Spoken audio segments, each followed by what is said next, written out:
Getting started with the Clarett 2 Pre.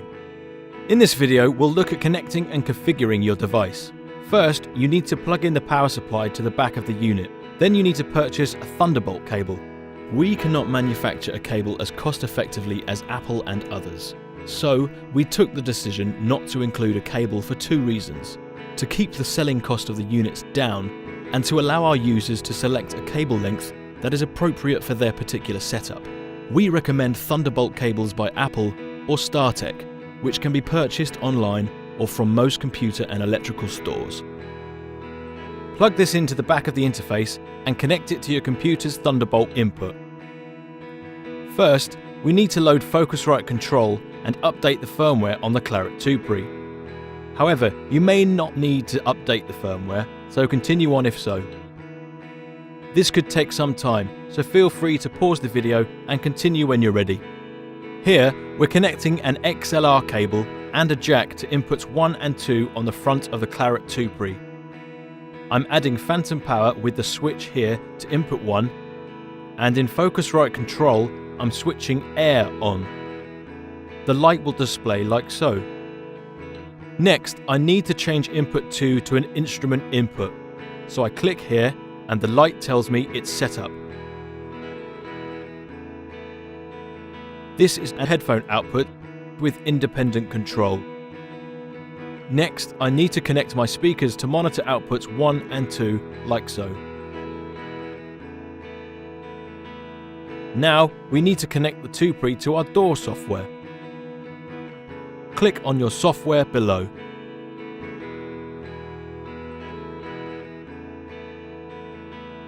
Logic Pro X. In Logic, I'm going to click on Logic Pro X, Preferences, Audio. Then in Output Device, I'm going to select Focusrite Thunderbolt. Click on Apply Changes, and you're all set up.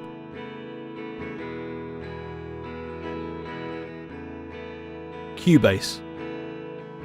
In Cubase, I'm going to click on the Devices menu and select Device Setup.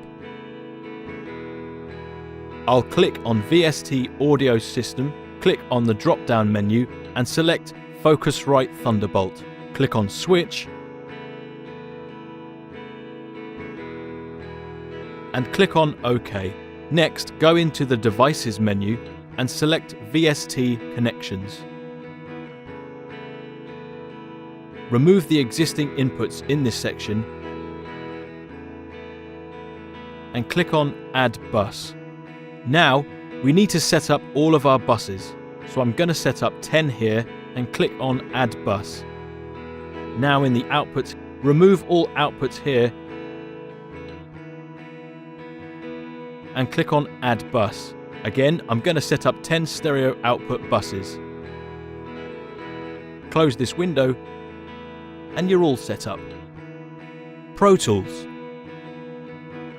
In Pro Tools, I'm going to click on Setup. Then I'm going to click on Playback Engine. In the drop-down menu, select Focusrite Thunderbolt. Click on Yes. Click on OK. Next, go into the Setup menu again, I/O. Click on the Input tab and click on Default. Repeat this process for the Output tab and all your inputs and outputs are set up. Ableton Live. Click on Live, select Preferences and select the Audio tab. In the Audio Input Device menu and Output Device menu, select Focusrite Thunderbolt. Next, click on Input Configuration and click on 3 and 4. In the output configuration, click on 3 and 4 mono and 3 and 4 stereo. You can change the sample rate of the project here. You're all set up. Click here to watch video 4, Recording Music.